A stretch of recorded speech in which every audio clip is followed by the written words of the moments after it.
Bonjour et bienvenue dans le SAV des CSE. Aujourd'hui, nous avons la chance d'avoir Brian avec nous. Brian, bienvenue. Merci. On est très content de te recevoir comme invité aujourd'hui, de pouvoir apprendre à te connaître un petit peu, de découvrir également bien, Yato, qui est ton projet phare que tu lances en ce moment. Est-ce que tu veux bien peut-être te présenter un petit peu, expliquer à nos auditeurs qui tu es et ce que tu fais au quotidien? Alors moi c'est Brian, comme tu viens de le rappeler, je suis dirigeant de Yato. Alors projet phare, oui, ça fait quand même 2 ans que je suis dessus. Pour expliquer un peu, Yato, c'est surtout, ça a commencé par de la formation. Donc je suis formateur CSE, également dirigeant de mon organisme, et également de l'assistant juridique. Ça fait 2 ans que j'ai finalement lancé de l'intelligence artificielle qui va correspondre plutôt à la deuxième partie de l'activité qui est de l'assistant juridique. Donc aujourd'hui, Yato, c'est surtout, et ça a été lancé justement, c'est ça vraiment le projet phare qui a été lancé récemment, c'est cette fameuse intelligence artificielle.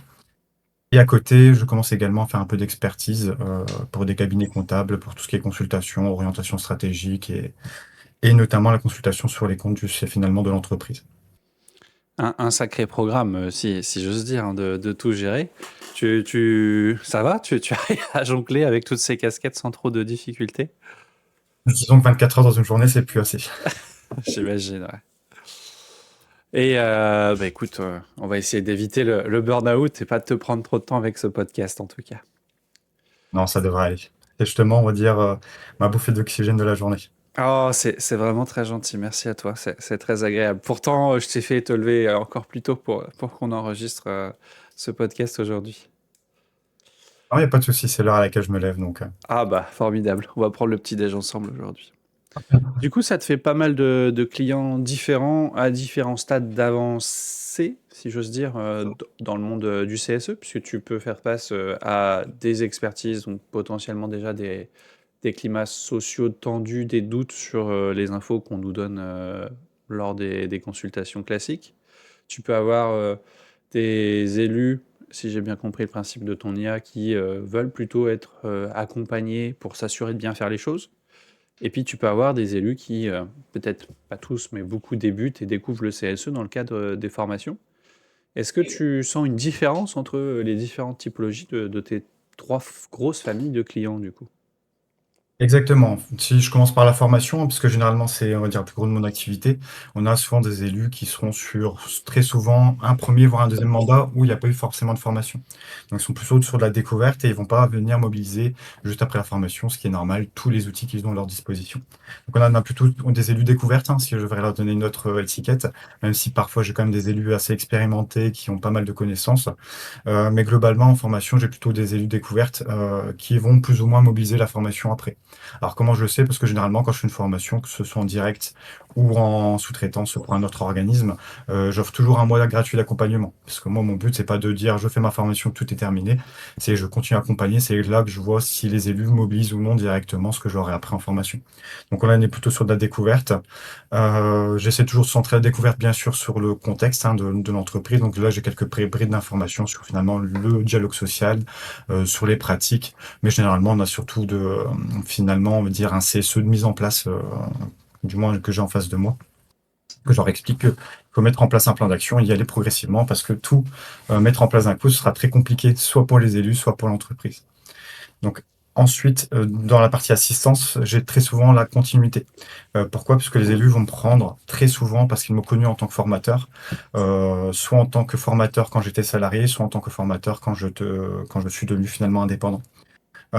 Très souvent, c'est la continuité de la formation. Donc, il me récupère donc mon assistance qui est aujourd'hui, donc depuis janvier 2026, hybride. Donc, soit on pose la question pour avoir une réponse immédiate à l'intelligence artificielle, ou soit ils viennent, on va dire, directement à ma rencontre, hein, donc tout ça par mail. Et ils ont une réponse un peu plus humaine, un peu plus approfondie. Mais là, je prendrai un peu plus de temps. Donc, généralement, j'essaie de répondre dans la journée, mais je me fixe un délai maximum de 3 jours. Donc, 3 jours ouvrés. Et ensuite, on a plutôt la partie expertise. Et c'est là où finalement j'ai, on va dire, le plus haut niveau, on va dire pas de difficulté, mais de complexité. Parce que généralement, quand les élus, du moins par rapport à mon expérience personnelle, quand les élus sollicitent une expertise, c'est vraiment qu'il y a un problème sous-jacent. Et très souvent, tu l'as bien souligné, c'est un problème de défiance au niveau de l'information qu'ils reçoivent finalement de la direction. Donc je suis là également pour expertiser, mais pour essayer de lire à travers les lignes, pardon, et de voir le vrai du faux par rapport aux informations que les élus ont reçues, mais également que moi, en tant qu'expert, j'ai reçues. Parce qu'il se peut que moi, j'ai des informations, ça va pas toujours coller avec finalement le discours que j'ai lors de mes différents entretiens. Excellent. Moi, je sais Du coup, il comment y a tu... une... Excuse-moi, je t'ai Oui. coupé, j'ai pas entendu ta question. Vas-y, j'allais enchaîner, mais vas-y.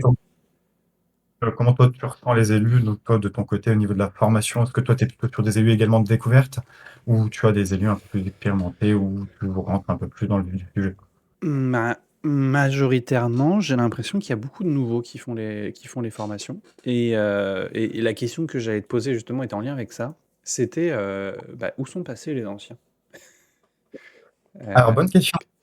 Bonne question. Alors moi j'ai commencé le CSE en 2020, donc c'est-à-dire on était juste après la date butoir pour mettre en place les CSE en mhm, France. Donc j'étais étudiant, j'ai fait d'autres, on va dire, métiers avant d'arriver dans le monde du CSE. Et moi, j'avais les anciens élus du CE du CHSCT qui étaient finalement reconduits en élus du CSE. Donc moi, j'ai eu les anciens et c'était une toute autre pratique. Progressivement, j'ai vu des équipes qui sont soit rajeunies ou soit des nouveaux élus qui n'étaient initialement pas élus et qui ont décidé de devenir élus, soit parce qu'avant il n'y avait pas de CSE, soit parce qu'ils se sont dit, bon, on a laissé l'ancienne équipe faire, donc on va être tenté de rapporter un peu plus de fraîcheur dans la représentation. Et aujourd'hui, je pense qu'on est surtout, c'est mon avis, je pense qu'on est également sur la partie renouvellement. On a eu des CSE qui sont mis en place, on va dire, courant 2019, 2020, 2021, voire 2022. Je pense qu'on arrive sur le renouvellement de ces instances. Il y a peut-être de nouveaux candidats également qui arrivent, parce que c'est vrai qu'en ce moment, j'ai pas mal de nouveaux élus. Et est-ce que, parce qu'en fait, il y a eu pendant un moment une loi qui a été supprimée limitant les mandats consécutifs à 3. On l'a supprimé avant d'arriver d'ailleurs à cette limite, donc il n'y a pas eu d'impact normalement sur le mandat des élus. En tout cas, il n'y a pas encore eu cet impact. Mais j'ai l'impression qu'on a du mal à professionnaliser le métier d'élu et que les gens sont plutôt, enfin, sont pas tous à faire carrière dans le CSE. Je sais pas comment toi tu ressens les choses par rapport à ça. Alors moi, mon ressenti, si je suis d'accord avec toi, c'est que cette suppression, elle était bien, parce que le but, hein, l'objectif, comme tu viens de le dire, c'était de professionnaliser les élus. Donc limiter à 3 mandats, c'est compliqué, puisque finalement, on fait 3 mandats, donc on s'investit dans le CSE, on monte en compétences, et puis à la fin, on nous dit, ben, tout ça, bah, c'est fini, tu devras peut-être attendre un mandat de carence de 4 ans et recommencer plus tard, mais en attendant, on va faire passer des nouveaux. Donc, l'objectif, comme tu l'as rappelé, c'est de professionnaliser. Mais aujourd'hui, on a une vague de renouvellement, donc on ne ressent pas finalement l'impact de cette suppression, comme on n'a pas ressenti l'impact de l'ancien dispositif non plus sur les compétences.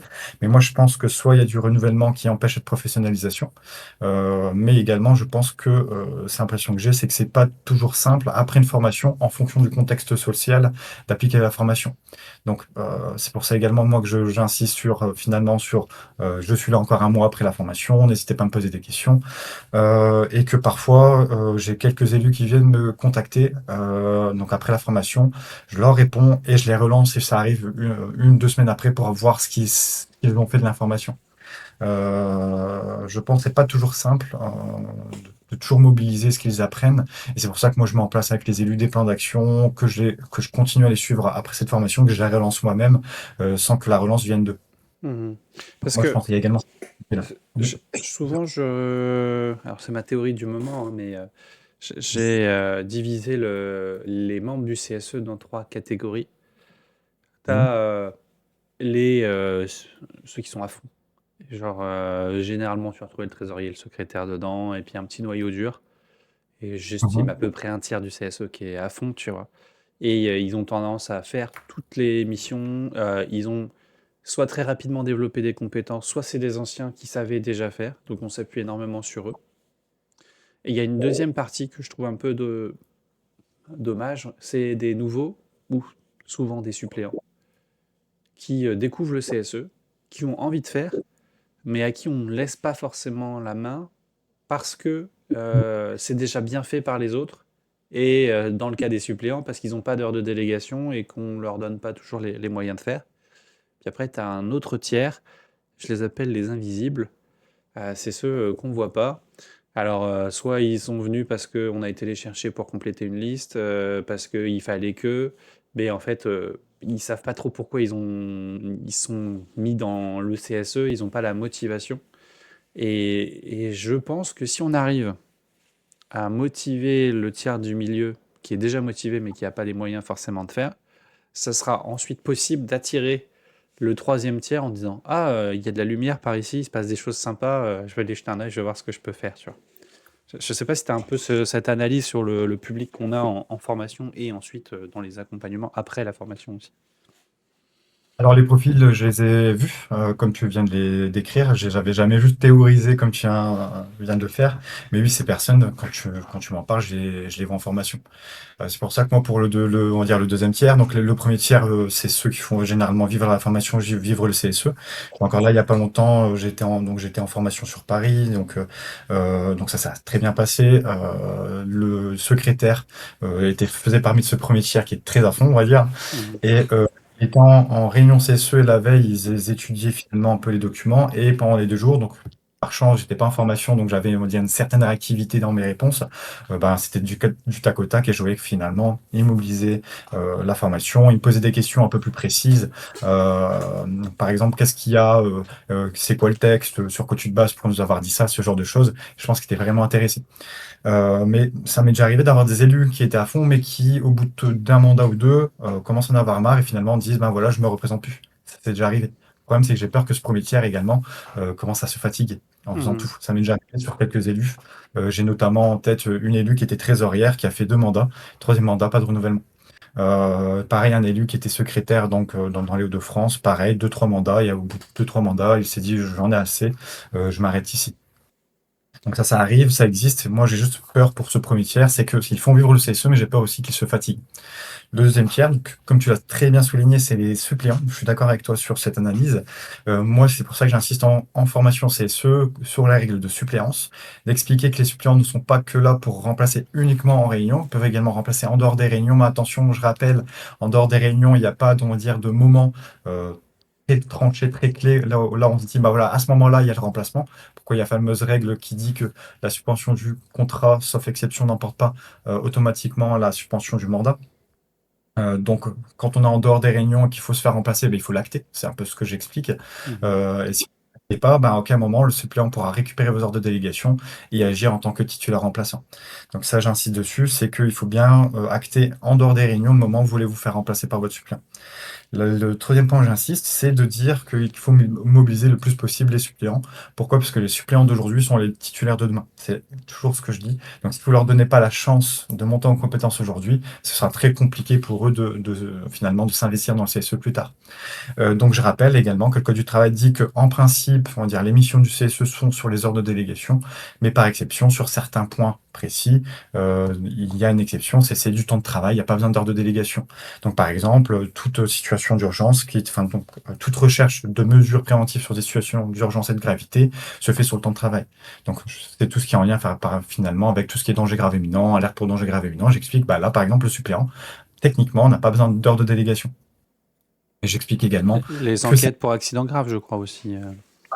c'est ça, en fait, tout ce qui est grave et urgent, je leur explique, hein, moi je leur détaille en formation de manière très précise, mais après je synthétise, rappelez juste que tout ce qui est grave et urgent, globalement, c'est pas sur du temps de délégation, c'est du temps de travail directement. Donc je leur explique qu'on peut également mobiliser les suppléants sur ces parties-là.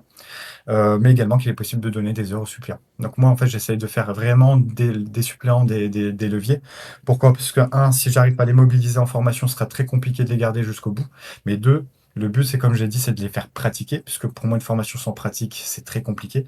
Mais si on donne pas aux suppléants la possibilité de pratiquer par ces différents, on va dire, leviers, ce sera très compliqué ensuite de les intéresser, de faire d'eux, finalement, des vrais acteurs du CSE, donc de les faire monter en compétences. Sur cette notion d'arrêter après 2 ou 3 mandats, euh, et c'était lié aussi un peu avec l'objectif. Enfin, moi, en tout cas, la loi, c'est comme ça que je l'avais comprise. C'était de dire, Mhm. on permet peut-être à plus de personnes de s'investir dans le CSE. Et j'ai remarqué aussi que souvent, on a ceux qui sont à fond, qui se mettent un peu en danger. Alors, on parle de burn-out militant, d'épuisement professionnel, ce genre de choses. Et au final, parfois, ça peut être très sain de faire une pause et de revenir plus tard. Est-ce que tu penses que c'est des départs définitifs de l'instance, ceux que tu as évoqués, Ou c'est juste, je vais me reposer un peu, me reconcentrer sur mon activité professionnelle, et après je reviendrai peut-être plus tard dans un prochain mandat, ou c'est juste un ciao ciao ciao les gars, je m'en vais. Alors, moi, de mon expérience personnelle, hein, je parlais que de la mienne et je te laisserai parler de la tienne juste après si tu le souhaites pour compléter ma vision. Ceux que j'ai formés, qui ont dit j'arrête, très souvent, je pense qu'ils vont pas forcément revenir. C'est Ok. le ressenti que j'ai, c'est qu'un ressenti, peut-être que je vais être trompé, peut-être qu'ils vont me donner tort. C'est vraiment, voilà. C'est un ressenti personnel et ce qui m'a marqué, hein, par exemple, bon, ça c'est peut-être sur mes premières formations, donc c'était en 2020, donc des jeunes élus. Euh, il y a également le fait qu'ils ne savent pas tout ce qu'il y a à faire dans le CSE. En fait, ils avaient encore à l'époque, hein, en 2020, ils avaient encore la vision du CE, du CHSCT, avec des missions bien réparties, avec pas autant de travail à faire. Et en fait, en 2020, ça m'a marqué, c'était ma deuxième formation, hein, c'est pour ça que ça m'a fort marqué. Le secrétaire ou le trésorier, je me rappelle plus, m'a dit, ah, il faut faire tout ça dans le CSE, donc je m'arrête, premier mandat. Donc il y a déjà aussi cet effet. Je pense que les élus ne sont pas forcément conscients de tout ce qu'il y a à faire, de toutes les missions qui sont attribuées au CSE. La deuxième chose, c'est aujourd'hui, je pense, et c'est comme tu l'as bien dit, c'est un peu une sorte de burn-out militant, c'est que ces élus qui veulent tout faire mais qui ne délèguent pas assez. Je pense qu'il y a également cette façon, il y a également cette absence de délégation. Ils sont fatigués et puis ils arrivent vraiment au bout de 2, 3 mandats, ils arrivent au bout de ce qu'ils peuvent faire. Et moi, j'ai l'impression, du moins dans mon expérience personnelle, que ces élus ne vont pas forcément revenir. Après, toi, je sais pas, tu as certainement, je pense, rencontré ce type d'élus, on va dire d'élus militants, ça j'en rencontre beaucoup. Toi, de ton côté, je sais pas si tu as l'impression qu'ils vont revenir. Moi, du moins, de mon expérience perso, les quelques-uns ne vont pas revenir. Enfin, du moins, c'est un ressenti. Bah écoute, c'est difficile de savoir parce que en fait on n'a pas tant de retours que ça. On en parlait tout à l'heure. On a tous les deux commencé en 2020 et ça correspond globalement à la mise en place des CSE. On est en 2026. Donc on arrive tout doucement sur un nouveau cycle de renouvellement et on aura peut-être des infos sur ceux qui auront fait des pauses sur le précédent mandat. Ce que je sais, c'est que parfois j'entends quand je fais les inspections avec les élus, je rencontre d'anciens élus et qui me disent bah pour l'instant j'ai pris un peu de recul et je reviendrai peut-être plus tard, tu vois. Mais c'est des phrases. Après, il n'y a que les actions qui permettront de voir s'ils reviennent plus tard. Dans les invités qu'on a eu sur le podcast, on a eu Guillaume, qui est aujourd'hui Mhm. formateur CSE. Il est sur le Discord aussi. N'hésite pas, si tu veux parler avec lui, tu es le bienvenu. Et qui, lui, a été un élu qui a fait un burn-out militant parce qu'il il faisait trop de choses. Et justement, la solution pour lui, ça a été de sortir et de devenir formateur plutôt que de rester à son statut d'élu parce qu'il était en situation de souffrance. Alors, ce qui est rigolo avec Guillaume, c'est qu'il continue à accompagner son CSE, mais plus de la même façon. Donc, chacun trouve, je pense, sa solution. Et il n'y a pas de solution unique par rapport à tout ça. Et après, faut pas culpabiliser, en fait. C'était surtout ça sur quoi je voulais appuyer. Quand on est un élu du CSE, alors on n'est pas des bénévoles au sens où on fait des choses comme des bénévoles en donnant notre temps. Vos heures de délégation, c'est des heures de travail, il faut les considérer comme telles. Mais vous donnez de votre personne et c'est un cadeau que vous faites à vos collègues. Et si parfois vous sentez que vous n'avez plus la force de donner, c'est OK de faire une pause, définitive ou pas d'ailleurs. Et c'était plus dans cet état d'esprit-là que j'ai amené les choses, c'est-à-dire que s'il y en a qui se posent la question, si ça commence à leur coûter en santé de faire les choses du CSE, il vaut mieux s'arrêter, ou réduire ce qu'on fait ou s'arrêter, vous trouvez votre solution, et peut-être plus tard revenir. Mais c'est comme dans un avion, hein. Si l'avion est en train de se cracher, bah, il faut d'abord que tu mettes toi ton masque pour pouvoir bien Mhm. respirer avant de pouvoir aider les autres. Bah, en tant qu'élu du CSE, il faut aussi être équilibré sur ça, être capable d'abord de se protéger pour être capable de bien protéger les autres. Parce que si dans votre CSE vous êtes tous en burn-out, bah, vous allez pouvoir aider personne. Et Alors, ça va être dramatique.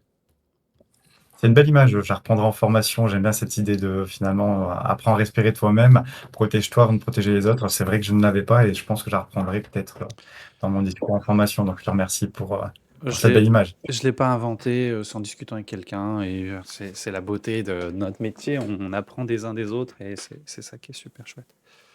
Euh, Tout à l'heure, tu disais les missions du CSE, c'est assez flou. Et c'est vrai, il y a plein de gens, ils signent pour le CSE, ils savent pas ce que c'est. Et Mhm. alors, c'est un moment où j'aime bien poser une question un petit peu perso, tu vois. Dans notre entourage, il y a des gens qui ne sont, en tout cas dans ton cas, ni juristes, ni formateurs CSE, ni experts.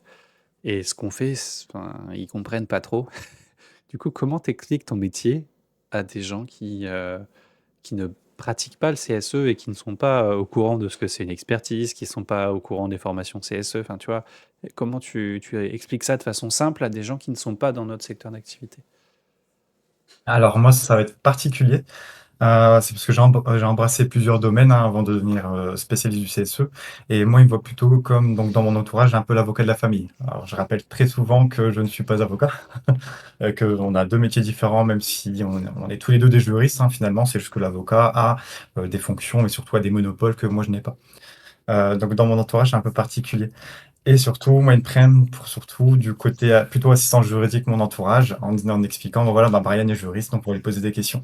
Le premier temps, c'est que généralement, les questions ne sont pas en droit du travail. Sauf qu'aujourd'hui, c'est ma spécialité, j'ai même une hyper spécialité, hein, j'aime le dire, c'est le CSE. Mais voilà, donc c'est un peu ça pour mon entourage. Donc moi, je suis obligé d'expliquer que, un, je ne suis pas un avocat, et deux, j'ai quand même une spécialité, et que j'aime bien rester dans ma spécialité, même si je cherche ailleurs. Le côté formateur, ils savent juste que je fais des formations, et quand j'explique, tout simplement, j'explique qu'il y a des instances représentatives du personnel. Donc généralement, j'entends le mot syndicat, mais j'explique qu'il n'y a pas que les syndicats, qu'il y a également le CSE, et que mon but, c'est d'apprendre à ces instances à représenter finalement les salariés. Donc mon but, c'est de défendre l'emploi, de défendre les salariés. Donc je vais pas plus loin dans le discours, dans la technique, pour pas les perdre. Et puis eux ils s'intéressent surtout à la partie juriste et ensuite à l'aspect formateur. Tandis que la partie expertise, ils ne posent pas forcément, mon entourage ne me pose pas forcément de questions. Tout ce qu'ils savent, c'est que je pars en plusieurs jours sur Paris, ailleurs, et que je reviens et que j'ai fait une expertise, que j'ai rencontré pas mal de personnes voilà, ils se posent pas plus de questions dessus, mais ils savent que voilà, je pose des questions, que je vais dans les comptes de l'entreprise, que je vais dans les documents, on va dire, sociaux d'entreprise et que, notamment, parce que moi, c'est plutôt la partie orientation stratégique qui m'intéresse le plus, que j'émets des trajectoires pour pouvoir savoir où va l'entreprise. Mhm. Et en fait, moi, c'est surtout sur mon premier métier, hein, qui est ce de juriste, qu'on me questionne dans mon entourage. Mais je pense que c'est intéressant ce genre de questions parce que euh, pour les élus qui nous écoutent, il y a parfois il y a des enfants, parfois il y a des parents, des grands-parents qui comprennent pas trop ce que c'est un CSE, ce que c'est un élu du CSE. Et je trouve que c'est bien de donner des billes un petit peu, de montrer comme ça comment est-ce qu'on explique simplement ce qu'on fait, parce que ça permet de démystifier aussi le métier et puis peut-être un jour de créer des vocations.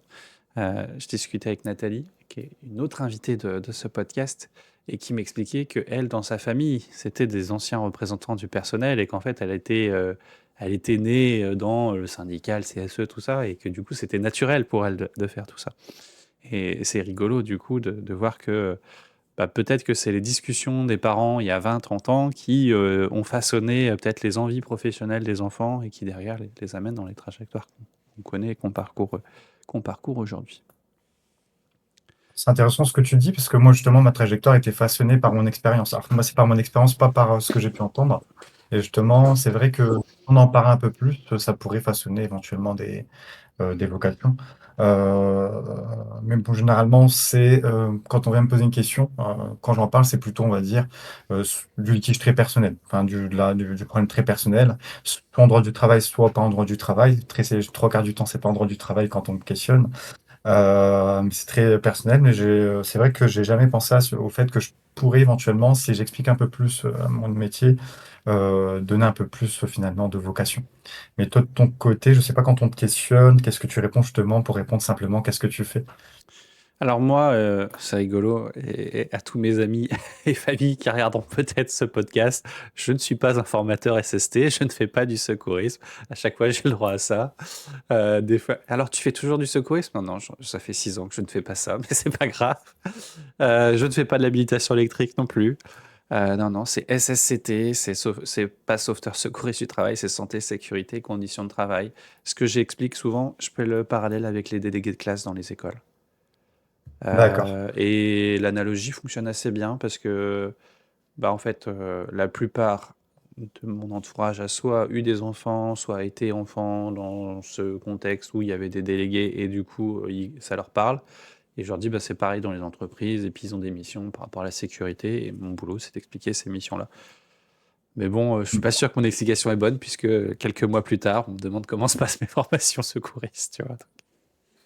Non, Non, bah, bah, en fait, c'est tellement complexe que parfois, notre cerveau, il a besoin de se rattacher à des choses simples, et je pense que la prévention souffre du fait qu'on imagine que la prévention, c'est agir quand il y a un problème, tu vois. Alors qu'en fait, normalement, c'est agir avant qu'il y ait des problèmes que c'est efficace. exactement ce que j'allais dire. Chez nous, la prévention, normalement, le mieux, c'est d'être plutôt en amont des problèmes plutôt qu'en aval, on va dire.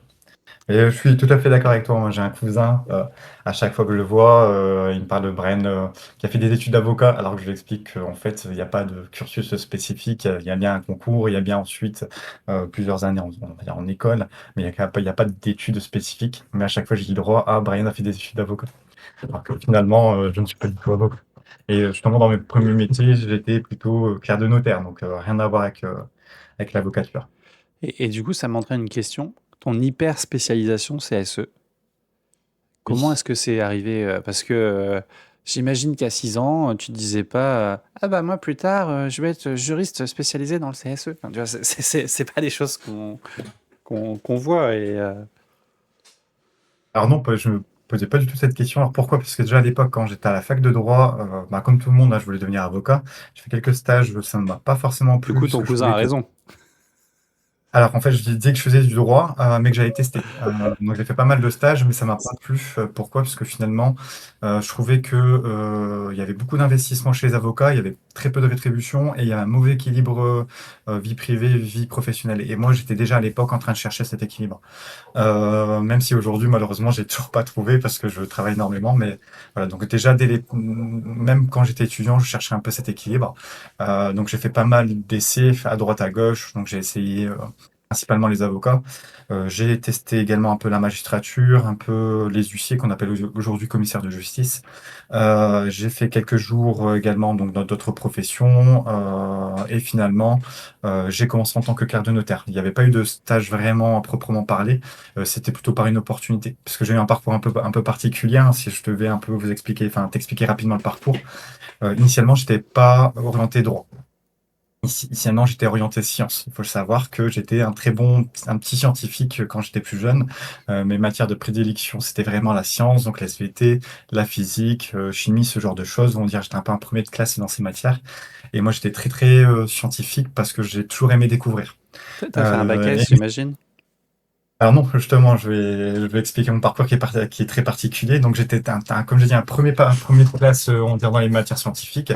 Donc je m'orientais plutôt vers la science. Donc je voulais faire tout ce qui était biologie, ce genre de choses. Il faut savoir qu'aujourd'hui encore, j'ai beaucoup de physique quantique. C'est vraiment ma Madeleine de Proust, la physique quantique, et pourtant c'est beaucoup plus complexe que le droit. Mais j'ai également toujours eu en moi cet aspect de vouloir défendre les personnes, de vouloir finalement combattre l'injustice. J'avais vraiment ce sentiment, ces principes qui étaient très profondément ancrés. Et enfin, on dirait fin collège, on a commencé à se poser la question de l'orientation. Et je me suis dit, ben, aujourd'hui, j'hésite entre le scientifique et le droit. Donc j'hésitais déjà finalement en troisième sur ces orientations. Donc je me suis dit, bah, je vais prendre une seconde générale et je décidais en seconde générale. Mais il faut savoir que je suis quelqu'un qui est également qui à l'époque se reposait beaucoup sur ses acquis. Je suis quelqu'un qui avait eu beaucoup de facilités, enfin donc à l'époque, hein, c'est plus vrai aujourd'hui. Donc je me suis dit, vu que j'ai des facilités, j'en fais le moins possible. Donc par rapport à finalement à ces sentiments, par rapport à ces acquis, je me suis orienté plutôt vers un bac ES. Parce que je trouvais ça plus simple et je me suis dit, je sors pas de ma zone de confort. Mais bon, on était jeune et bête. Et en dernière année, donc je me posais la question de mon orientation et j'ai toujours eu des doutes. De toute façon, le doute est salvateur pour moi. Et j'hésitais entre devenir psychologue et devenir finalement juriste, donc aller plutôt sur des études de droit. Et là, c'est plutôt un mouvement, dire un événement, dire un peu malchanceux, qui m'a décidé. J'ai pris enfin dire une décision un peu sur un événement. En fait, ce qui se passait, c'est que je devais faire les portes ouvertes à la fois de droit et à la fois de psychologie à Lille. Donc j'habitais à Dunkerque, il y avait 1 heure de route, donc mon père devait m'y conduire en voiture. Et le matin, il m'appelle à 7 heures du matin. Bah écoute, Brian, je suis désolé, je me suis fait voler ma voiture. Donc, j'ai dit, bah écoute, on va pas aller à Lille pour faire les portes ouvertes de psychologie. Je reste à Dunkerque et je vais aller aux portes ouvertes de Dunkerque pour faire du droit. Donc, c'est comme ça que ça s'est un peu fait. Le doute a été un peu, j'ai pris ma décision là-dessus. Et je suis resté faire du droit. C'est là qu'en fait, ensuite, j'ai commencé en tant que clerc de notaire, parce qu'il faut savoir que j'ai fait 2 masters. Le premier en études judiciaires et processuelles, justement pour intégrer ces formations, enfin ces professions juridiques, avocat, ce genre de choses. J'ai fait un second master qui est en droit de la santé, parce que j'étais déjà intéressé par le droit de la santé, hein, pour revenir à mes premiers amours, ça s'est un peu ça l'idée. Mais j'en avais marre d'être étudiant. J'en avais marre d'avoir mon pouvoir d'achat d'étudiant. Et en cours d'année, donc de ce second master en droit de la santé, on m'a offert l'opportunité de devenir clerc de notaire. Donc j'ai cherché, hein, forcément j'ai cherché, on m'a proposé un poste à Dunkerque de clerc de notaire. Donc je suis revenu sur le Dunkerquois et j'ai commencé le travail en n'alternant pas, pardon, ce fameux master droit de la santé. Donc j'ai eu un parcours un peu, on va dire un peu particulier jusqu'à la fin de mes études. Et quand je suis arrivé dans le monde du travail, en fait, ce qui s'est passé, hein, que ce soit mon premier et mon deuxième travail, hein, donc premier travail clerc de notaire, deuxième travail juriste formateur et plus dans une entreprise dunkerquoise, on va dire spécialiste en CSE, ce qui me manquait, je trouvais, c'est de véritables leaders. Je voyais des chefs, mais pas des leaders. Donc ça m'a un peu froissé.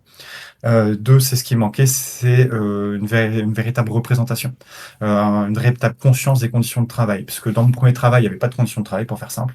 Le but, c'était de sortir le plus de dossiers possible en moins de temps possible, hein. Si je devais résumer très synthétiquement, même si c'est pas totalement vrai, mais c'était globalement ça. Donc on s'en foutait des heures de travail, on s'en foutait de la rémunération, on s'en foutait de la surcharge de travail. Donc au bout du mois, je fais pour clairement le dire, un burn-out. Et en plus, je suis ressorti avec quelques séquelles, on va dire, physiques. Je me suis dirigé vers. Donc, j'ai continué à chercher du travail. Et à Dunkerque, qui cherchait justement un poste de juriste polyvalent. Très polyvalent. Et je me suis dit, ben voilà, en fait, je me suis toujours plaint de cette absence de représentation. Je me suis toujours finalement laissé faire. Donc, j'aimerais bien finalement reprendre mes premiers amours et aller, ou second, et aller sur plutôt la défense des conditions et de la défense de l'emploi. Et donc, j'ai accepté, j'ai postulé à ce poste de juriste spécialisé en CSE. Et c'est là que finalement j'ai fait mes armes dans le milieu et je me suis totalement plu. Et c'est là que je me suis retrouvé et que j'ai pu finalement combattre les séquelles de mon ancien poste. Donc c'est vraiment, pour dire, un profil un peu particulier, un parcours un peu particulier qui m'a mené finalement dans le CSE.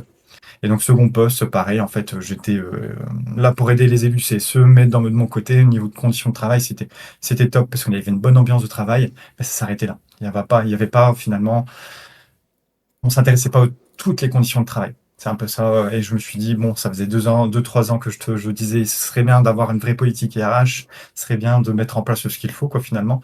J'ai sonné plusieurs sonnettes d'alarme, que ce soit sur mes conditions de travail ou sur les autres, hein, comme mon contrat de travail, par exemple. Et puis, à la fin, on ne m'a pas écouté, et puis il était trop tard, donc j'ai décidé de me lancer. Donc, en indépendant pour créer ma propre entreprise. Et c'est pour ça que j'ai créé Yato. Et le hiato, il y a hito qui veut dire humain. C'était pour vraiment dire je reste sur l'aspect humain. Et le but, c'est de redonner du sens là où j'en avais pas avant. C'était un peu ça l'idée du hiato.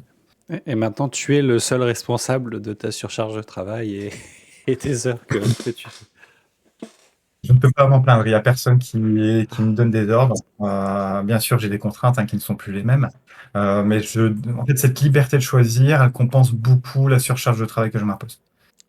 Oui, en fait, on fait les choses parce qu'on a envie de les faire. D'ailleurs, c'est un peu un parallèle qu'on peut faire avec les élus qui sont en burn-out militant. Il y a un risque parce qu'on aime ce qu'on fait. Mais ça, c'est pas parce qu'on aime le CSE, préparer des choses, préparer des podcasts, des émissions, des trucs comme ça, tu vois, que ça enlève la charge de travail et qu'on ne risque pas de faire un burn-out aussi. Et de la même façon, les élus qui adorent aider les collègues, qui sont au téléphone avec eux, qui préparent des réunions, qui préparent des dossiers, qui les relisent les rapports d'expertise, même si c'est passionnant, il y a un moment, il faut quand même dire attention, là, je mets ma santé en danger, quoi. Justement, on a parlé de mon parcours et toi, tu peux me parler un peu du tien, parce que pour savoir si on a eu, on va dire, des parcours similaires ou des trajectoires totalement différentes qui sont arrivées à la Alors, même conclusion. c'est un peu différent. Ce qui est très rigolo, moi, il y a un truc que je regrette dans ma vie avant le bac, c'est que je n'ai jamais eu l'occasion de rencontrer le monde du droit. D'accord. C'est-à-dire que, bah, en fait, enfin, tu vois, le bac ES, déjà, l'économie sociale, je n'ai aucune idée de ce que c'est avant, enfin, en tout cas à l'époque du bac. Moi, j'ai parti scientifique S, tout ça, j'ai adoré ça aussi. Au final, après le bac, je suis parti dans une formation QSE pour la partie environnementale. Mhm. C'est là où j'ai découvert le droit. J'ai découvert le droit environnemental que j'ai détesté. Et alors que j'ai détesté, je m'expliquerai pourquoi après, et j'ai découvert le droit du travail et notamment la prévention, et c'est là où j'ai adoré. Pourquoi j'ai détesté le droit de l'environnement? Parce que j'ai eu cette sensation que là où dans la protection des gens, on est un peu obligé de bien faire et de mettre en place tout ce qu'on peut pour protéger les gens, le droit Mhm. environnemental, c'est juste des seuils qui sont définis par des gens qui connaissent rien, souvent ni à la science ni à l'environnement.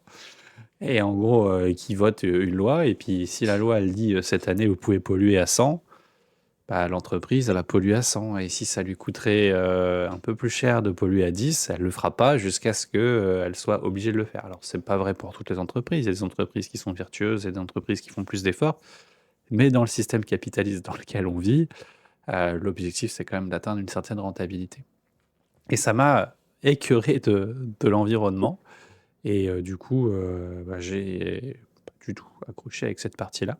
Heureusement, à côté de ça, bah, la qualité, c'était presque naturel pour moi parce que les processus, l'organisation, la logique, enfin, ça me semblait juste bien d'avoir organisé les choses, tu vois. Et puis après, j'ai voulu arrêter pour partir plutôt en production. J'ai fait mes études en alternance dans une entreprise de désamiantage, donc je travaillais pas mal aussi avec les gars du BTP. Ça s'est pas fait. J'ai enchaîné des petits boulots pendant plusieurs années et pour le coup, j'ai failli devenir formateur SST. Parce qu'il y avait la partie prévention qui me plaisait, parce qu'il y avait la partie secourisme. Et au moment de faire la formation SST, que j'ai fait d'ailleurs, j'ai passé mon diplôme pour être formateur SST aussi, ça m'a donné des billes en plus. J'ai rencontré des formateurs CSE et qui m'ont posé des questions sur mon parcours et qui m'ont dit, mais en fait, tout ce que tu as appris, parce qu'en fait, dans cette formation, on voyait le CHSCT, on voyait le droit du travail. Ils m'ont dit, mais c'est ça qu'on voit pendant nos formations sur le CSE. L'arbre des causes, tu sais le faire, le document unique, tu sais le faire. Enfin, et je dis, bah oui, c'est vrai, j'y ai jamais pensé. Et puis, je me suis formé sur le sujet. C'est comme ça qu'en 2020, je suis devenu formateur CSE et SSCT. Après, j'ai eu des questions sur l'éco, sur le fonctionnement. Puis, bah, dans mon parcours, c'est des choses que j'avais jamais vues. Donc, je leur disais, bah, vous verrez ça en formation éco. Puis, à un moment, ça me saoule de dire tout le temps ça et de ne pas avoir les réponses à ces questions. Et j'aimerais bien avoir les réponses à ces questions. Donc, je me suis formé sur le sujet. Et bah, aujourd'hui, je suis polyvalent sur les thématiques du CSE. Et je trouve ça toujours un peu frustrant. C'est qu'à la fin de la formation, bah voilà, c'est rideau, ça se ferme et puis on se revoit dans 4 ans. Et du coup, c'est aussi pour ça que, comme toi, j'ai lancé des accompagnements pour permettre aux élus CSE qui veulent aller un peu plus loin, veulent avoir des plans d'action continus sur la durée, qu'on réfléchisse, bah, continuent de travailler avec moi. Et Mhm. bah, c'est le nouveau projet qu'on a lancé du coup avec Dice Academy, là, ces derniers mois, pour accompagner les élus après les formations, parce qu'il y a un besoin, et c'est important, je pense, de sortir de la théorie. Moi, je suis pas là pour donner de la théorie. Des fois, en rigolant, je dis, je suis là pour mettre des coups de pied aux fesses. Les choses, la plupart du temps, les gens savent ce qu'ils doivent faire, mais c'est pas confortable de le faire. Alors, je prends la position du coach qui est assis sur le banc, tu sais, je mets des coups de sifflet, je tape dans les mains, je leur fais faire des cours de terrain, et puis c'est comme ça que les choses se font. Alors, j'exagère un peu en disant ça, c'est pas ce que je fais dans mes coachings, mais c'est l'objectif, c'est ça en termes de vie. On ne sait pas d'avoir de la théorie, il faudrait faire ça, il faudrait faire ça. C'est bah, qu'est-ce que tu peux faire?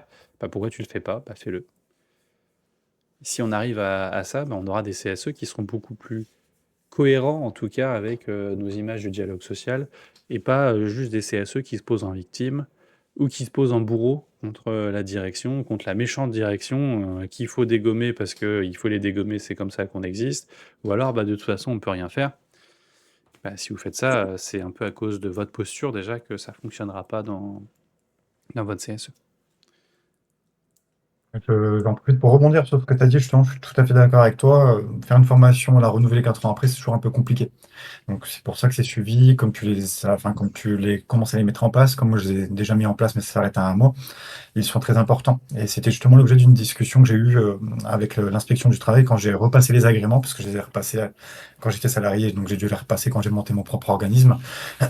Donc j'expliquais que je donnais finalement, à l'époque c'était un peu plus long, mais j'ai un peu plus d'activité, donc je peux plus le faire. À l'époque, je donnais 3 mois d'assistance gratuite pour continuer à suivre. Et donc l'inspection du travail me dit, ben oui, mais écoutez, donc nous aujourd'hui on milite pour avoir des formations de mi-mandat, donc c'est-à-dire tous les 2 ans. Donc forcément on n'arrive pas à avoir à avoir gain de cause, parce que donc il n'y a pas eu un changement de vol là-dessus. Donc ils ont exactement pointé du doigt ce que tu es en train de pointer. Mais ce serait bien donc de les accompagner gratuitement sur la durée du mandat. Mais donc l'inspection du travail globalement nous demandait de les accompagner pendant 4 ans.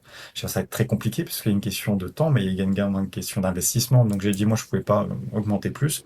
Et c'est justement ça qui m'a poussé un peu plus rapidement à déployer mon intelligence artificielle, mais surtout à proposer, donc toujours de garder finalement pendant un mois la gratuité, mais également de proposer sur mon site des tarifs abordables. Parce que mon but, c'est pas de vendre pour vendre, c'est de vendre des choses qui sont pertinentes. Aujourd'hui, un élu du CSE, il va me poser plein de questions. Je vais d'abord cerner les besoins, lui proposer ce qui, on va dire, lui va le mieux. Je ne vais pas lui survendre des formations, je ne vais pas lui survendre des assistances. Justement, non, à l'inverse, je suis très mauvais commercial là-dessus. Moi, je serais capable de dire, tu m'as demandé 6 formations, mais finalement, au vu de tes besoins, au vu de ma possibilité d'adaptation, je vais t'en faire 2 qui va couvrir tout ce que tu m'as demandé, par exemple. Et moi, mon but, c'est vraiment d'accompagner intelligemment et pertinemment le CSE et de ne pas être que sur de la formation. Parce que, comme tu l'as dit, une formation, généralement, c'est rideau fermé. Donc, moi, j'accompagne un tout petit peu plus que juste la fin de formation. Mais derrière, il faut pratiquer, il ne faut pas attendre la prochaine formation. Donc, moi, je trouve que Mais c'est bien ces organismes, comme tu fais également, de proposer de l'accompagnement intelligent et à 360. alors, je suis pas d'accord avec toi quand tu dis que tu es mauvais formateur, Un mauvais commercial. mauvais commercial, pardon, en fusionnant des formations pour aller aux besoins. Moi, j'avais été formé au commerce par Dorian, s'il passe par là, je lui fais un coucou et merci pour tout ce qu'il m'a donné. Et en fait, ce qu'il faut se dire, c'est que si tu te mets à la place du client et que tu réponds à son besoin, Mm. et que derrière, tu as de la satisfaction du client, tu auras un client content qui reviendra. Si tu Mhm. lui as vendu de la fumée et que tu fais du volume, mais qu'en fait tu fais un one shot, le gars il va se dire ah bah il m'a bien enfumé, c'était vraiment nul, j'ai passé 6 jours, on aurait pu faire ça en une journée, et en fait il va être frustré et tu perdras ton client. Donc je pense que c'est au contraire, c'est être un très bon formateur de réussir à comprendre les besoins, enfin très bon commercial, oh là là, de réussir à comprendre les besoins de ton client et de vendre un truc qui est adapté à ses besoins, qui n'est pas surévalué ou sous-évalué. Et ça, c'est extrêmement intéressant. Le deuxième point sur lequel je vais venir, c'est l'inspection du travail. Elle est bien gentille de nous dire qu'il faut faire un suivi sur les 4 ans. Alors après, je connais mes collègues, et je ne connais personne qui reçoit un appel d'un élu CSE en panique parce qu'il y a un problème, qui va lui dire, bah écoute, ça sera 150 € l'heure, tu vois. On fait tous Mm. un peu le SAV, enfin, tous ceux qui ont Non. une éthique font un SAV de leur formation et qui et prennent un petit moment. Après, quand ça dure plus longtemps, bien évidemment, c'est pas possible. Mais prendre un appel de 10 minutes, je pense que toi et moi, on le Bien sûr. fait, et je pense que la plupart des bons formateurs le font aussi.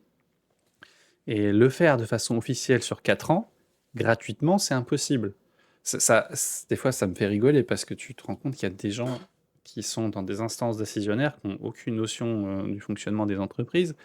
Et si ça veut dire que chaque formation entraîne 4 ans de suivi, qu'est-ce qu'on va faire?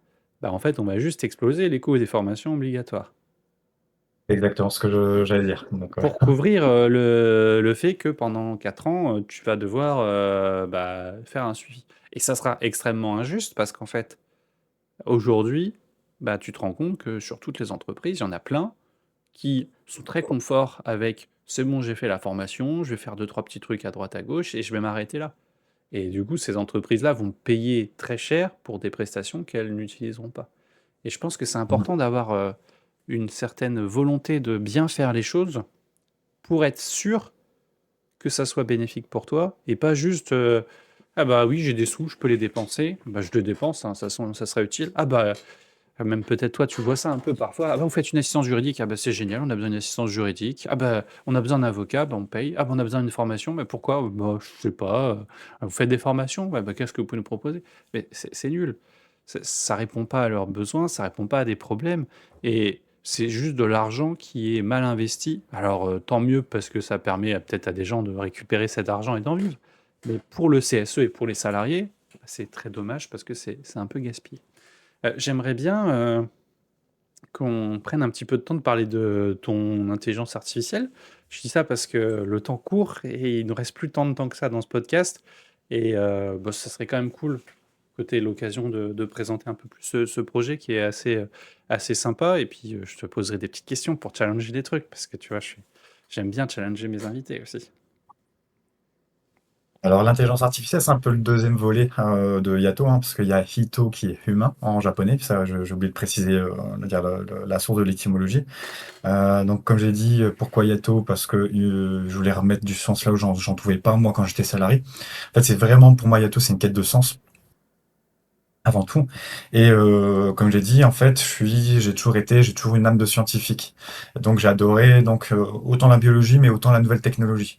Donc en fait, il faut savoir que moi, l'intelligence artificielle, c'est pas nouveau. Pour moi, c'est pas nouveau. Pourquoi? Parce qu'en fait, ça fait déjà des dizaines d'années qu'ils en parlent. Ça fait plusieurs années, même un peu plus. Voilà. Du moins, l'intelligence artificielle, comme on la connaît aujourd'hui, ça a commencé vraiment dans les années 2000, mais avait vraiment un processus de développement important il y a une dizaine d'années.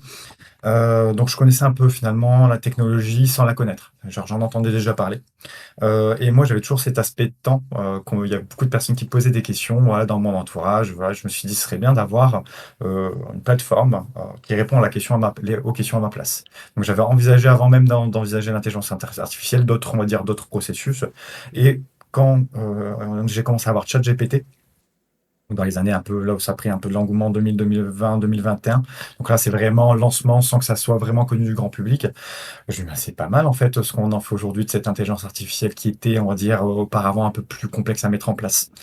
Et donc j'ai commencé à penser à l'intelligence artificielle, ça devait être en 2022, donc avant même que je devienne indépendant. Donc j'avais déjà cette idée de IA juridique. Et donc c'est là que 2023, je me lance et j'ai complété l'humain par l'intelligence artificielle et j'ai ajouté IA dans Yato. Donc Mmh. voilà un peu voilà le deuxième volet de Yato. Il y a IA dedans et ça a été très compliqué à mettre en place. Alors, pourquoi? Parce qu'avant même de commencer à la développer, bah, j'ai déjà dû voir où en était la maturité technologique. Donc voir comment ça fonctionne, voir surtout les limites de cette intelligence artificielle. Et je pense qu'on va surtout parler des limites, parce que moi aujourd'hui, je présente artificiel non pas comme quelque chose de magique, mais comme quelque chose avec certaines limites. Ensuite, donc c'est le projet d'intelligence artificielle. La deuxième complexité de ce projet, c'est de trouver on va dire, des développeurs qui la mettent en place. Et il faut savoir que c'est très compliqué, puisque n'oublions pas qu'en fait, aujourd'hui, il n'y a pas de cursus, enfin, ça commence à exister, mais il n'y a pas eu, on va dire, entre 2010 et 2020, des cursus spécialisés en intelligence artificielle. Donc, les développeurs spécialisés, ça n'existait pas quand moi j'ai commencé à le mettre en place. Et Il y avait quelques excuse-moi. cabinets, pas de soucis. Donc, je reprenais donc sur la partie, j'étais arrêté sur les développeurs. Donc, oui, en fait, aujourd'hui, il n'y a pas de, enfin, quand j'ai commencé le projet plutôt, il n'y avait pas de développeurs vraiment spécialisés. Il y avait des cabinets qui commençaient à être mis en place, mais le problème, il faut savoir que moi, j'ai dû avoir des entretiens avec 5 ou 6 développeurs ou cabinets. Alors déjà, les prix étaient parfois très conséquents. Moi, la banque ne me suivait pas sur le projet, parce que j'étais un nouvel acteur, projet quand même assez important, un peu touchy pour les banques. Donc en fait, j'ai dû financer par mon activité. C'était vraiment par mes fonds propres. Donc j'avais des devis qui allaient parfois jusqu'à 150 000 euros. Il faut le savoir. Donc c'était première étape, c'est la recherche du bon prestataire. Ensuite, une fois que le prestataire a été sélectionné, il y a eu pas mal de problèmes. C'est que, en fait, quand moi j'ai commencé, en fait, il faut savoir que quand on lance des projets dans on va dire, nouvelles tech, il y a ceux qui prennent, le train trop rapidement, ceux qui le prennent au bon moment, c'est qu'ils le prennent trop tard. C'est comme ça que je vois les choses. Moi, en fait, il faut savoir que je l'ai pris trop rapidement le train. Parce que quand la première, enfin, les premiers développeurs ont commencé à développer, Il y avait très peu d'informations sur l'intelligence artificielle, sur comment faire. Il y a eu plusieurs essais, il y a eu plusieurs mises en place. En fait, il faut savoir qu'il y a eu plusieurs façons de mettre en place de l'intelligence artificielle et il y a eu plein d'essais, plein de pertes de temps. Dire pendant un an, on a vraiment cherché à trouver, on va dire, la bonne technologie avec la bonne mise en place. Chercher, voir un peu ce qui était documenté, ce qui n'était pas documenté, les forums. Je sais que les développeurs ont beaucoup recherché sur les forums. Que forcément, c'était tout nouveau, donc sur les forums, ils se posaient des questions entre spécialistes. Donc ça a été très long déjà de trouver pendant un an, dire la bonne solution. Donc une fois que ça a été trouvé, bah, en fait, on l'a mise en place et testé, recommencer, tester, recommencer. Et ça a repris une deuxième année, il faut le savoir. Et moi, c'est là que j'étais le plus actif, c'est les tests. Pourquoi en fait j'ai testé? Et mon but, en fait, le problème avec l'intelligence artificielle, et c'est là où on va venir sur les limites, et c'est pour ça que ça m'a pris du temps et que j'ai pris peut-être trop tôt le train, puisqu'aujourd'hui ça aurait été beaucoup plus rapide, c'est que l'intelligence artificielle, on va dire, elle a une nature qui est probabiliste. Globalement, une intelligence artificielle, ça calcule des statistiques.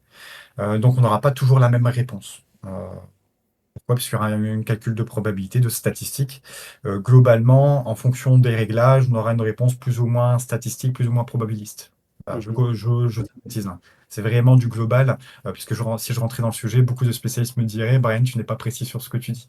Mais globalement, on va partir du principe que une IA, notamment à l'époque, c'était statistique, donc on n'avait pas toujours les mêmes sorties. C'est comme ça que je veux dire.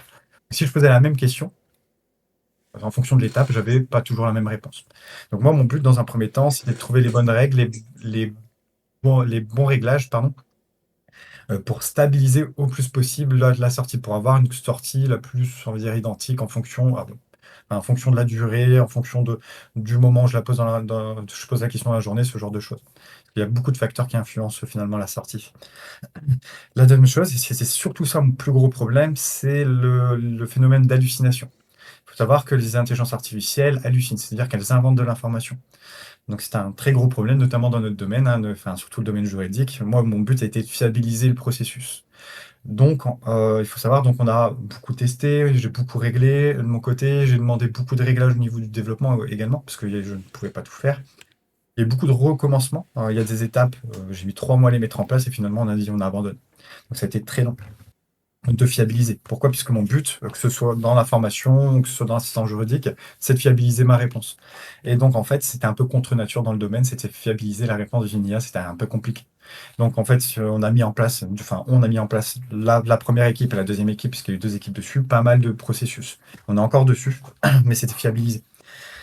C'est pour ça qu'aujourd'hui, en fait, mon IA, je lui avais interdit de répondre si elle n'avait pas l'information. Et donc ça, c'était notre troisième problématique, c'était de donner de la bonne information à l'IA. Pourquoi? Parce qu'en fait, moi, j'ai une IA éthique. Pourquoi je parle d'IA éthique? C'est qu'un ne vole pas de données. Moi, j'ai construit l'IA sur des données publiques ou mes propres données. Il n'y a pas de vol de données chez des prestataires. J'ai pas, on va dire, aspiré les données d'ailleurs, quoi. Mais surtout, pourquoi l'éthique? Parce que je dis, je te donne les données, et si tu n'as pas les bonnes données, tu réponds pas. Parce que mon but, c'est pas d'halluciner, c'est pas de répondre, hein, c'est de donner une réponse fiable. Le premier temps, c'est que j'ai beau eu tester, j'ai beau eu voir ce qui allait pas et améliorer les choses.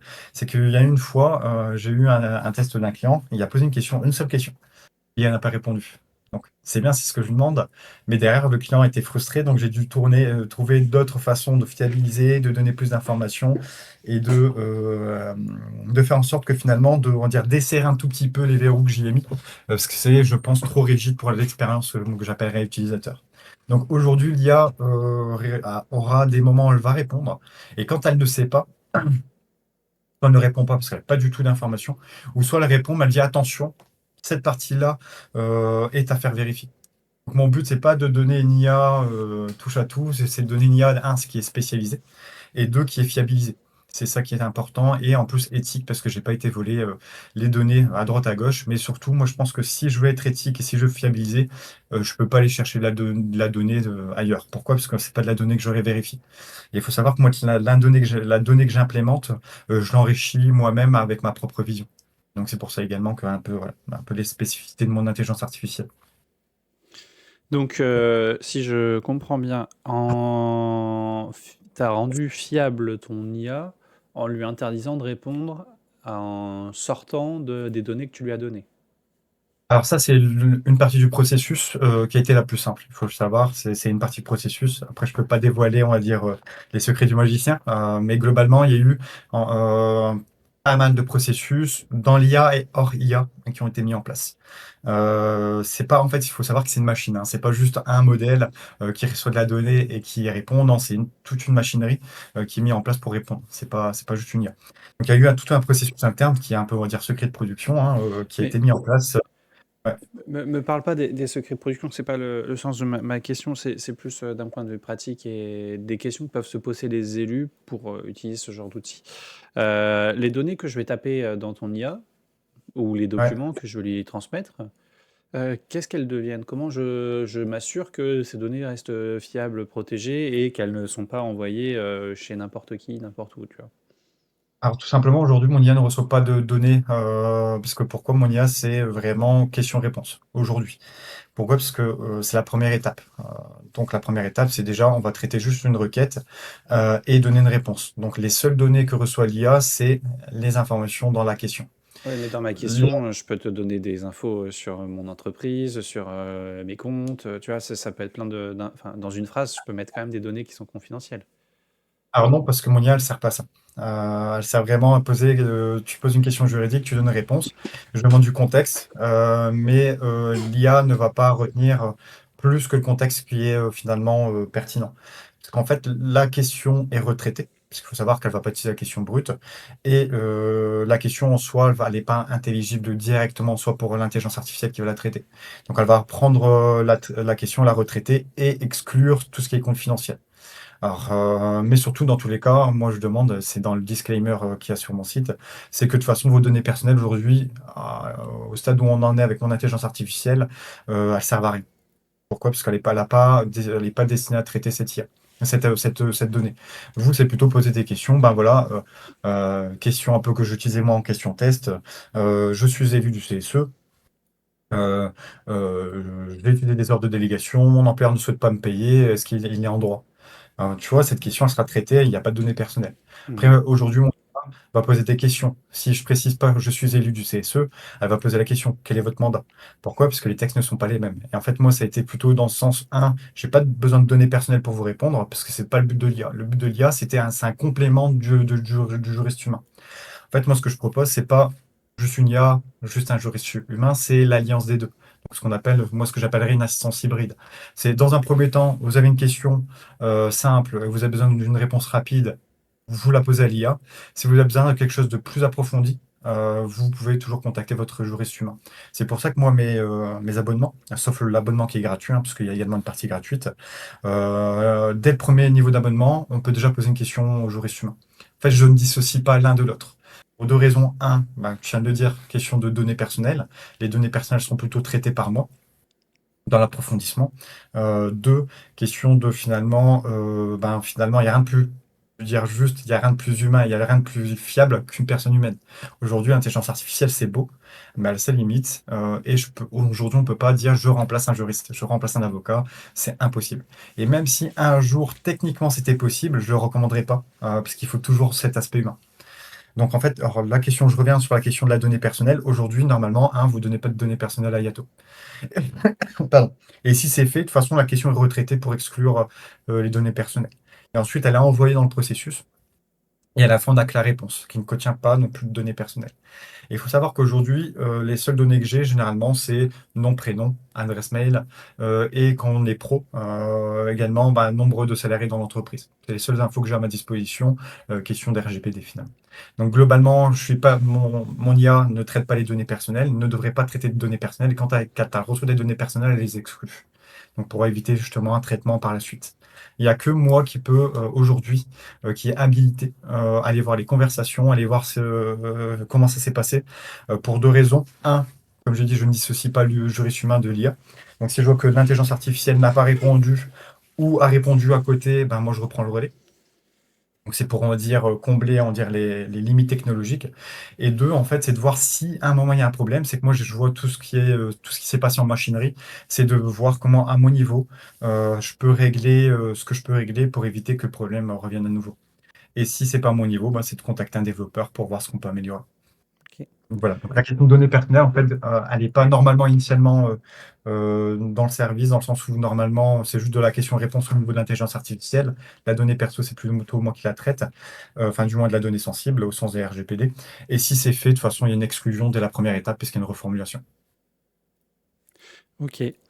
Est-ce que est-ce que ton IA évolue?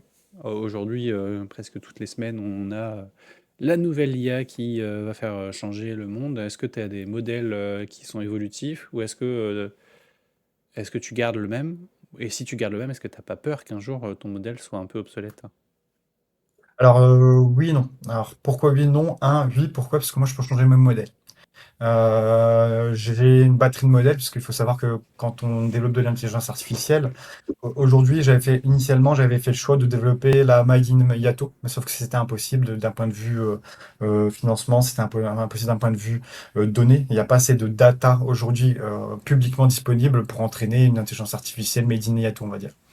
Donc, on a fait Même des choix avec techniques. tout ce qu'il y a sur les Gfrance, tout ça, ça suffirait pas. C'est pas suffisant, et en plus, en termes de financement, ça coûtait extrêmement cher, plusieurs centaines de milliers d'euros. Ouais, c'était aussi, il y avait une contrainte budgétaire, une contrainte de data.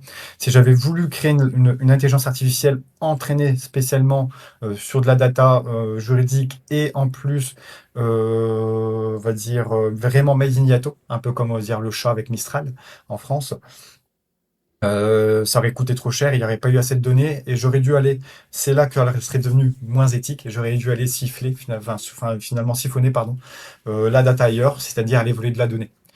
Ou avoir des partenariats, donc ça aurait augmenté un peu plus le coût de développement. Et en plus, selon mes premiers développeurs, ça aurait peut-être pas suffi. Voilà, donc il y avait une question technique et une question budgétaire. Donc nous, on a fait un choix un peu hybride, c'est de personnaliser de la technologie déjà existante. Ok. Donc, ouais. Donc, j'ai la main sur les modèles, mais aujourd'hui, mon but, c'est pas de changer les modèles, puisque parce que la machinerie déjà, on va dire, bien avec les modèles actuels. Mon but, c'est plutôt de traiter plutôt la machinerie. On va dire on va dire les postes de travail sont déjà bons. C'est plutôt ce qui se passe avant et pendant les et entre les postes de travail. C'est là où j'interviens pour améliorer. Et comment je l'améliore l'IA, c'est surtout en retraitant la donnée. Il faut savoir que moi, j'ai dit aujourd'hui, je ne prends pas juste le code du travail, je ne prends pas juste les jurisprudences envoyées, enfin récupérées sur les J-France, et je les envoie à l'IA. Ça fonctionne pas comme ça. J'ai dû les retraiter pour qu'elles soient beaucoup plus intelligibles. Et il faut savoir que aujourd'hui, je rencontre certains problèmes que je vais moi-même compléter par des solutions de contournement. Moi, ça reste humain, ça reste du traitement de données. Donc, par exemple, aujourd'hui, si je trouve qu'une intelligence artificielle n'a pas récupéré les bonnes informations, parce que ça, également l'un de nos problèmes, hein, c'est de trouver l'information qui est pertinente. Moi, j'ai la main indirecte sur certaines choses. Ben, je retraitais la donnée, je retraitais les prompts pour les rendre plus, on va dire, plus performants, enfin, ce genre de choses. Mais aujourd'hui, les modèles en soi, je peux encore, je pense, les garder facilement un an et demi. J'ai pas besoin des modèles plus performants par rapport à toute la machinerie, parce qu'en fait, il faut savoir que les modèles sont bien, mais la machinerie, c'est vraiment ça qui fait la performance du modèle, enfin de mon intelligence artificielle. Oui, en fait, on pourrait presque imaginer ton IA comme une immense foire aux questions qui répond à toutes les questions possibles d'un élu et que toi, tu as vérifié que derrière, ça serait ça la réponse logique parce que tu restes au contrôle derrière de ce qui se dit, quoi. Alors non, pour une question d'RGPD. En fait, moi, pour des questions d'RGPD, aujourd'hui, c'est pas aujourd'hui le cas. Ce que j'ai vraiment voulu, comme j'ai dit, déjà être moi dans les clous, hein, je suis juriste, donc j'avais également cet aspect d'être conforme au RGPD. La deuxième raison, c'est aujourd'hui, que si j'avais mis en place cette auto-alimentation, ça aurait été plus compliqué d'un point de vue, on va dire, fonctionnement, et ça aurait été plus compliqué d'un point de vue RGPD, donc je l'ai pas mis en place. Et la troisième raison, c'est qu'aujourd'hui, moi, en fait, je veux pas une IA qui va trouver une question et une réponse donnée, parce que ce serait trop figé. Pourquoi? Parce que si aujourd'hui je valide une réponse, bah, peut-être que demain j'aurai une nouvelle jurisprudence, ce genre de choses. Ou j'aurai peut-être moi-même un autre avis. Donc le but, c'est finalement plutôt en amont, on va dire, sécuriser et enrichir l'information que l'IA reçoit, et qu'elle reçoit la bonne IA, la bonne information. Donc aujourd'hui, les questions-réponses, elles sont là uniquement pour fiabiliser, dans le sens où s'il y a n'a pas donné de réponse ou n'a pas donné celle que moi j'attendais, c'est de compléter. Donc ça va pas plus loin. Il n'y a pas de je récupère la question et je la remets dans l'intelligence artificielle. La deuxième chose, c'est que si je vois qu'il y a une déviation au niveau de la machinerie, c'est de comprendre ce qui s'est passé. Donc moi, j'ai pas mal finalement de traçabilité là-dessus. Et de toute façon, quand je vois une réponse d'une intelligence artificielle, j'ai tellement testé, hein, j'ai fait plus de 6000 tests, j'ai tellement testé que je sais où à peu près ça n'a pas fonctionné. Donc moi, après, c'est de venir voir ce que je peux améliorer. Et en fait, l'IA ne va pas s'auto-alimenter pour des questions de conception, pour des questions de RGPD, pour une question de finalement de vision, parce qu'en fait, une réponse que je considère aujourd'hui adéquate n'est peut-être plus adéquate demain. Mmh. Donc, je préfère une artificielle qui reçoit de la bonne information et qui la traite bien. C'est un peu ça. Et en fait, elle pourra faire, on va dire, faire face à plus de cas de figure. Et ce qui veut dire que ton IA, elle fait sa veille réglementaire aussi. C'est moi qui fais la veille réglementaire. C'est toujours pour une question de contrôle des données. Oui, mais du coup, tu la nourris de la veille réglementaire que toi, t'as fait. C'est ça. Donc en fait, ce qui se passe, c'est que je récupère la data brute. Donc ça, c'est automatique, hein. J'ai un bouton, je récupère la data, notamment au niveau des jurisprudences. La partie, on va dire, code du travail, c'est moi qui réalimente. Alimente et qui enrichit. Pourquoi? Parce que moi, j'ai pas juste un code du travail. Chaque article a été retraité et en plus, j'y mets de la data personnelle dedans. Donc, en fait, je suis quand même quasiment en train progressivement de recréer un code du style Dalloz ou du style LexisNexis, enfin, donc aujourd'hui qu'on appelle plus LexisNexis, mais voilà. Donc, en fait, à la fin, je pense que dans 2 3 ans, je pourrais quasiment revendre un code du travail par rapport à ce que Made je fais. in Yato. C'est ça. Et c'est l'une des ambitions. On y est très loin, hein, mais je me dis, bon, tout ce travail, en fait, je pourrais le retraiter ensuite pour en faire un vrai code. Et pourquoi limite aujourd'hui, je préfère mon travail? Parce qu'aujourd'hui, ben, les gros éditeurs sont généralistes, enfin, même s'ils ont chacun le code du travail, etc. Et parfois, moi, je trouve qu'il y a des jurisprudences qui sont pas intéressantes. Ou il manque de jurisprudence. Donc, moi, je veux dire, je vais mettre un peu de jurisprudence pratico-pratique. Par exemple, moi, la question, c'était sur l'ordre du jour. Faut savoir que la question de l'ordre du jour, c'était une des questions tests que j'ai utilisées hein, dans mes essais. Parce que quand j'ai fait 6000 tests, c'est pas 6000 questions différentes. J'avais une question, je l'ai peut-être testée 200, 300 fois pour voir un peu le comportement sur cette question. Et il faut savoir que, par exemple, pour la question de l'ordre du jour, moi, à ma connaissance, j'ai 3 exceptions jurisprudentielles sur le délai de 3 jours. Donc, le premier temps, c'est que mon IA n'arrivait pas toujours à retraiter. Pourquoi? Parce qu'il y avait ce qu'on appelle du bruit. Parce que comme moi, dans ma base de données, j'ai quasiment toutes les jurisprudences qui sont disponibles sur Légifrance. Et forcément, trouver les bonnes jurisprudences sur cette problématique, c'est un peu compliqué quand il y en a plusieurs dizaines de milliers. Donc moi, bah, j'ai enrichi, on va dire, ma data, mon code du travail que j'ai retraité pour que ce soit intelligible pour l'IA avec ses jurisprudences, par exemple. Et en fait, c'est ça mon travail, c'est de dire si là, l'intelligence artificielle, elle n'a pas fait le boulot, je connais ses limites, moi, je ne vais pas aller forcer le mécanisme, puisqu'aujourd'hui, soit ça va me reprendre des coûts de développement monstrueux, ou soit, ben, tout simplement, j'ai trouvé des solutions de contournement qui fonctionnent très bien, et ça va me permettre de faire autre chose, comme de créer mon propre code du travail, par exemple. Mmh. Donc ça, le travail aujourd'hui, ça me prend énormément de temps. Et plus on va utiliser l'intelligence artificielle sur mon site, plus je vais justement, je vais voir qu'elle fonctionne pas comme j'attends, et plus je pourrais l'améliorer. C'est pour ça qu'aujourd'hui, je suis sur une phase 2 de bêta test, puisqu'elle a été quand même déployée en phase 1, on va dire en janvier. J'ai eu 2 3 premiers mois d'utilisation, donc j'ai vu là où elle allait, là où elle allait pas. Donc c'est là que j'ai commencé à enrichir, c'est là que j'ai commencé à remodifier mes prompts en conditions réelles, et c'est là que j'ai commencé finalement à revoir avec les développeurs certaines choses. Il faut savoir que oui, je suis quasiment tous les jours en train d'envoyer des messages à mes développeurs. Je pense même qu'un jour, ils vont finir en burn-out à cause de moi, malheureusement. Ça serait vraiment le comble, vu ton projet professionnel de terminer comme ça. Euh, C'est pas. Voilà. on va pouvoir terminer, je pense, notre podcast. Ça fait déjà une bonne heure qu'on est en train d'échanger ensemble. Si on veut te retrouver, te suivre, avoir des infos sur toi, sur Yato, où est-ce qu'on te retrouve? Comment on fait? Alors, principalement le site, donc c'est yato.fr, donc tout simplement. Donc là, vous pouvez voir un peu finalement un peu tout ce que je fais, donc les formations, l'intelligence artificielle, l'assistance juridique, les tarifications, bien sûr, bien évidemment. Après, moi, sur les réseaux, donc il y aura donc pour tous ceux qui sont sur LinkedIn, ben, ce sera Brian Awari, puisqu'il n'y a pas encore de page Yato, ça il faut que je le fasse. Je commence à publier également sur Facebook, LinkedIn, et là on est plutôt sur Yato-FR. qu'il y Donc a un pour les deux. Yato, il y a d'autres Yato sur lesquels il faut se méfier pour pas tomber sur, pas toi, mais quelqu'un d'autre? Alors, il y a Yato qui est un jeu de mémoire, mais c'est tout. Mais en France, normalement, je suis le seul Yato, HII, donc 2IATO.fr. Je suis le seul.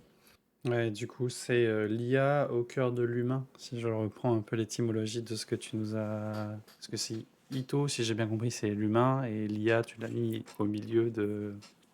Ah, c'est ça, c'est exactement ça. Eh ben, excellent. Eh ben, merci en tout cas. Merci Brian d'avoir participé, d'avoir joué le jeu de cet échange avec nous. C'était très enrichissant, très intéressant. Le SAVDCSE, c'est terminé pour aujourd'hui. N'hésitez pas à nous suivre sur nos réseaux. Vous pouvez nous retrouver sur LinkedIn également, Alexis Maes ou Dice Academy sur la page de l'entreprise, Dice Academy FR sur YouTube. Le SAVDCSE, vous le retrouvez sur toutes les plateformes de podcast. Quand j'aurai réussi à régler Apple Podcast, si ça sera même sur Apple Podcast, pour l'instant il y a un bug. Sinon, vous nous trouvez SAVDCSE sur TikTok, Thread, Instagram. N'hésitez pas, posez-nous des questions, laissez-nous également des commentaires sur ce que vous pensez du podcast. Il y a des choses que vous aimeriez qu'on voit peut-être. J'aurai peut-être l'occasion de réinviter Brian si vous avez des questions sur Yato à lui poser. Voilà, c'est terminé pour aujourd'hui. On se dit à très bientôt et ciao ciao.